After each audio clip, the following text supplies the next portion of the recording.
और कांड ऐसे आए हैं जिसमें से एक में एक बॉक्स में एक फीमेल की बॉडी मिली है, उसके ऊपर भी आगे कोई न्यूज़ नहीं आई है। वो सिर्फ एक इन्वेस्टिगेशन भी स्टार्ट नहीं हुआ है, सिर्फ एक आगे आया है कि हाँ जी एक डब्बे में यहाँ पे इस देश में स्पेशली ये जो करंट गवर्नमेंट है इसके आने के बाद फीमेल्स को तो वैसे ही बहुत ही ज़्यादा ऐसी हुई पड़ी थी, अब तो कुछ इज्जत भी नहीं बख्शते हैं कहीं भी, कुछ भी बिना भी किसी बात के इतना जातिवाद और अपनी ये तो मर्दानगी दिखा रहे हैं, चाहे पार्लियामेंट के अंदर हो चाहे बाहर हो।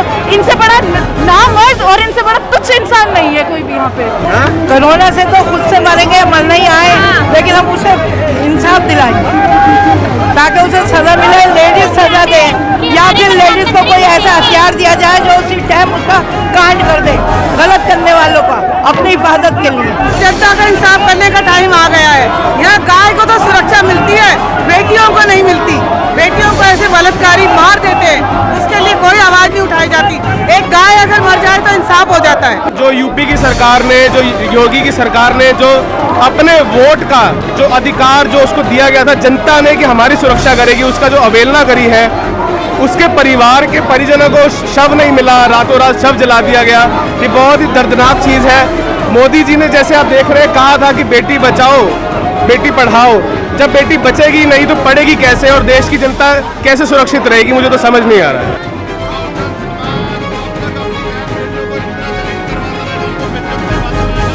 आज समय है, कल किसी और बहन के साथ ऐसा ना हो, तो एकजुट होकर इस लड़ाई को लड़ें।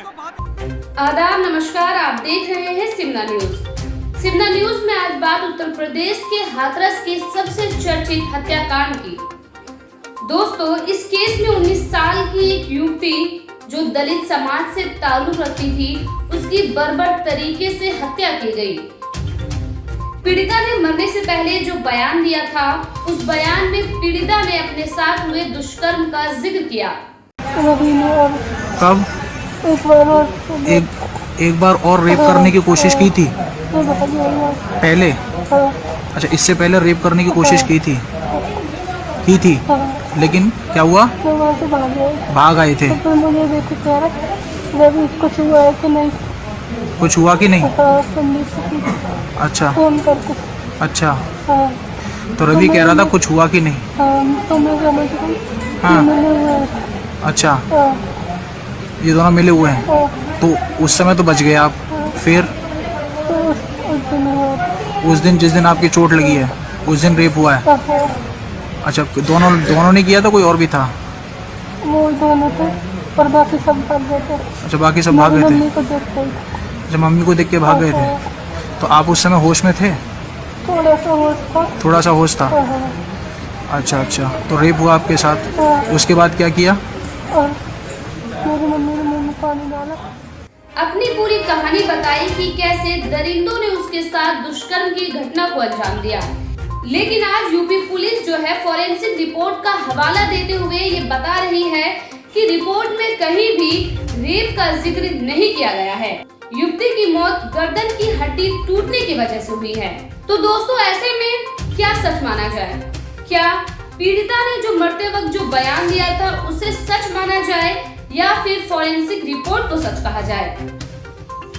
अगर ये मान भी लिया जाए कि युवती के साथ बलात्कार जैसी कोई घटना नहीं हुई, तो फिर भी प्रशासन का जो रवैया और जो लापरवाही इस केस में देखी गई है, उसको लेकर भी पूरा देश आक्रोशित है।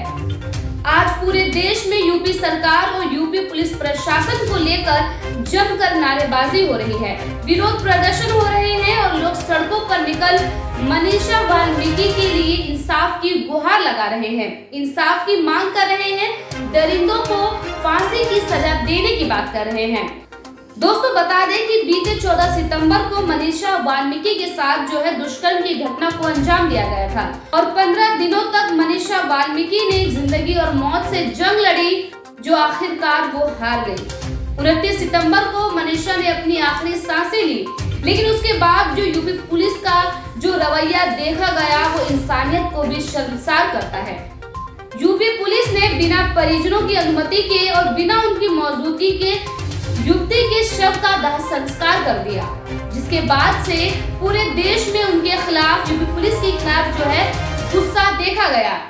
वैसे तो आज इंडिया गेट पर इसको लेकर विरोध प्रदर्शन होना था, लेकिन कोरोना के बहाने सरकार ने इसकी इजाजत नहीं दी तो लोग पहुंच गए जंतर मंतर और क्या खूब प्रदर्शन किया आप खुद देखें और तय करें कि आज देश को किसकी जरूरत है।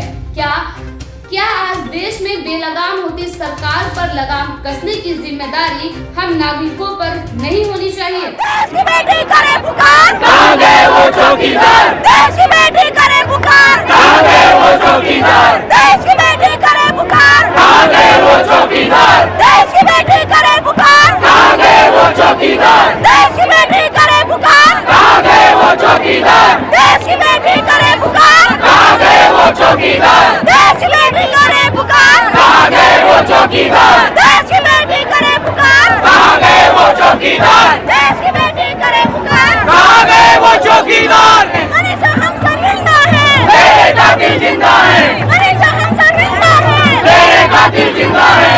देश की बेटी करे पुकार, कहाँ गए वो चौकीदार। देश की बेटी करे पुकार, कहाँ गए वो चौकीदार। देश की बेटी करे पुकार, कहाँ गए वो चौकीदार। देश की बेटी करे पुकार, कहाँ गए वो चौकीदार। देश की बेटी करे पुकार, कहाँ गए वो चौकीदार। अंतिम संस्कार था वो भी तो बलात्कार था, जो अंतिम संस्कार था वो भी तो बलात्कार था, जो अंतिम संस्कार था वो भी तो बलात्कार था, जो अंतिम संस्कार था वो भी तो बलात्कार था।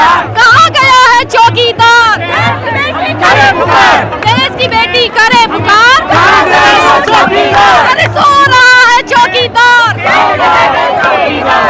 की बेटी करे पुकार, देश की बेटी करे पुकार, कहाँ गए वो चौकीदार। देश की बेटी करे पुकार, कहाँ गए वो चौकीदार। देश की बेटी करे पुकार, कहाँ गए वो चौकीदार। देश की बेटी करे पुकार, कहाँ गए वो चौकीदार। कहाँ गए वो चौकीदार। देश की बेटी करे पुकार, कहाँ गए वो चौकीदार। देश की बेटी करे पुकार, देश की बेटी करे पुकार, कहाँ गए वो चौकीदार। देश की बेटी करे पुकार, कहाँ गए वो चौकीदार। कहाँ गए वो चौकीदार। देश की बेटी करे पुकार, कहाँ गए वो चौकीदार। देश की बेटी करे पुकार, देश की बेटी करे पुकार, कहाँ गए वो चौकीदार। कहाँ गए वो चौकीदार। देश की बेटी करे पुकार, देश की बेटी करे पुकार, कहाँ गए वो चौकीदार। देश की बेटी करे पुकार, देश की बेटी करे पुकार, कहाँ गए वो चौकीदार। देश की बेटी करे पुकार, कहाँ गए वो चौकीदार। कहाँ गए वो चौकीदार। देश की बेटी करे पुकार, कहाँ गए वो चौकीदार। देश की बेटी करे पुकार, कहाँ गए वो चौकीदार। देश की बेटी करे पुकार, कहाँ गए वो चौकीदार। देश की बेटी करे पुकार, देश की बेटी करे पुकार, कहाँ गए वो चौकीदार। देश की बेटी करे पुकार, कहाँ गए वो चौकीदार। कहाँ गए वो चौकीदार। देश की बेटी करे पुकार, कहाँ गए वो चौकीदार। देश की बेटी करे पुकार। ये जो अंतिम संस्कार था वो भी तो बलात्कार था, ये जो अंतिम संस्कार था वो भी तो बलात्कार था, ये जो अंतिम संस्कार था वो भी तो बलात्कार था, ये जो अंतिम संस्कार था वो भी तो बलात्कार। तो देखा आपने कि किस तरह से लोग यहाँ प्रदर्शन कर रहे हैं। लोग आज खुलकर सरकार का विरोध कर रहे हैं और बेटी बचाओ बेटी पढ़ाओ के नारे के साथ आने वाली सरकार के खिलाफ जो है अपने नारे बुलंद कर रहे हैं। इस पूरी घटना की सीबीआई जांच होनी चाहिए। मैं मांग करता हूं अपने सफाई कर्मचारी भाइयों से, जो मेरे परिवार के लोग हैं, कि वो काम छोड़ दें। हम यहाँ इस देश की गंदगी साफ करते हैं, लेकिन जो सामाजिक गंदगी इन सरकारों में भर चुकी है उनको भी साफ करने की जरूरत है। जो हुआ है वो मानवता कलंकित करने वाला है। वो लोकतंत्र की, संविधान की हत्या, जिस तरह से पीड़ित परिवार बंधक है, सिर्फ पीड़ित परिवार बंधक नहीं, आज न्याय बंधक है। और मुख्यमंत्री अपनी जाति के लोगों को बचा रहे हैं। कोई उत्तर प्रदेश में नहीं जा सकता है, पीड़ित परिवार बाहर नहीं आ सकता है, उनके फोन छीन लिए गए, उनको मारा जा रहा है, मीडिया नहीं जा सकती। तो आखिर उनके साथ जो हो रहा है पता कैसे लगेगा। पूरा देश जानना चाहता है कि पीड़ितों को कितने दबाव में रखा जाए। डीएम धमकी देता, डीएम की औकात है धमकी देने की। डीएम अगर धमकी दे रहा है तो सीएम के इशारे पे दे रहा है। ऐसे सीएम को सत्ता में रहने का कोई अधिकार नहीं।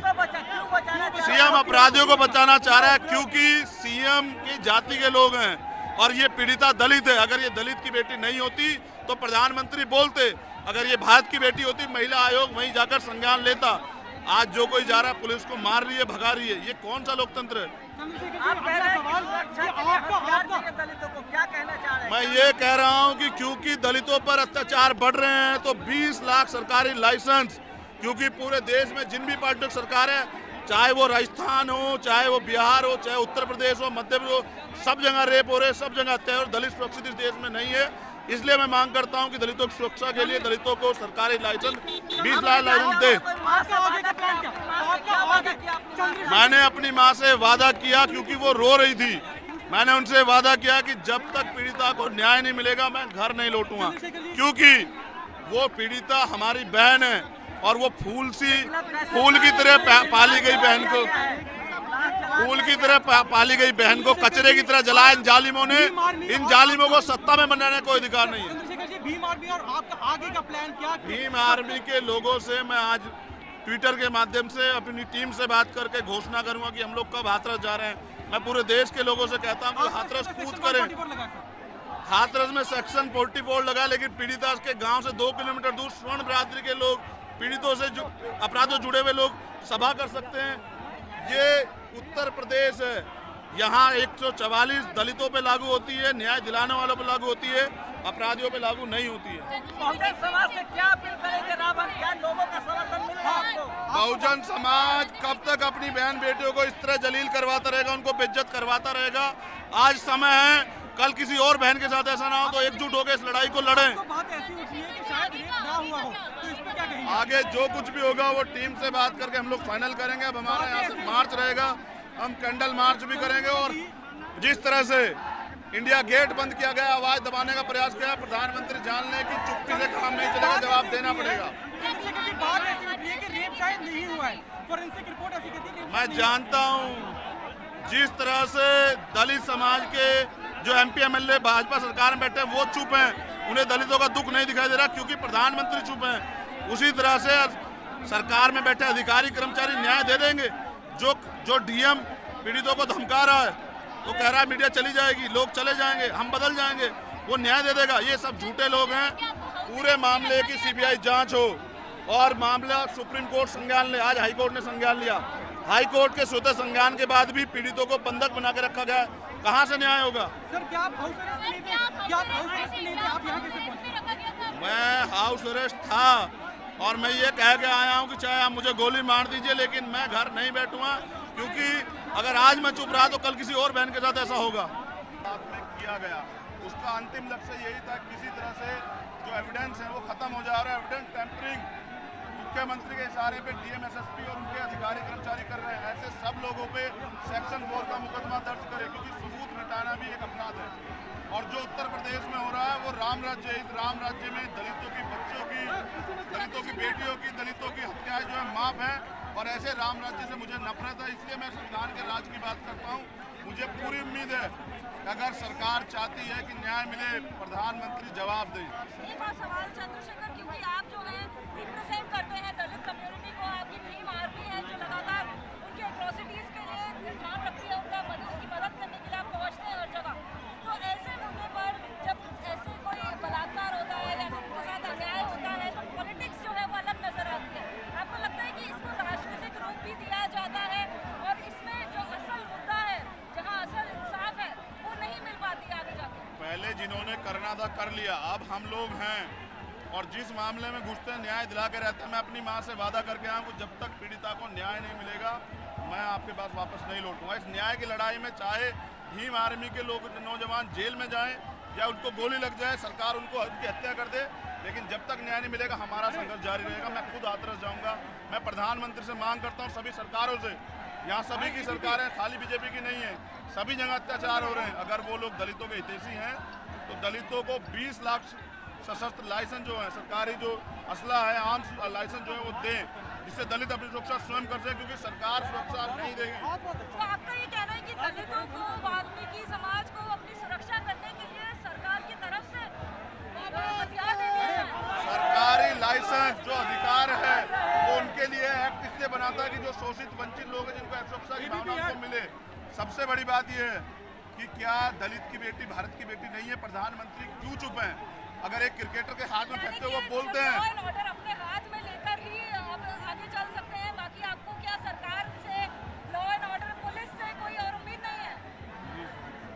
प्रोटेस्ट करना, आवाज उठाना हमारा अधिकार है, हमारा संवैधानिक अधिकार है। लॉ एंड ऑर्डर सरकार मेंटेन नहीं कर रही है। आप हथियार की बात कर रहे हैं, हथियार मैं लाइसेंस की बात कर रहा हूँ।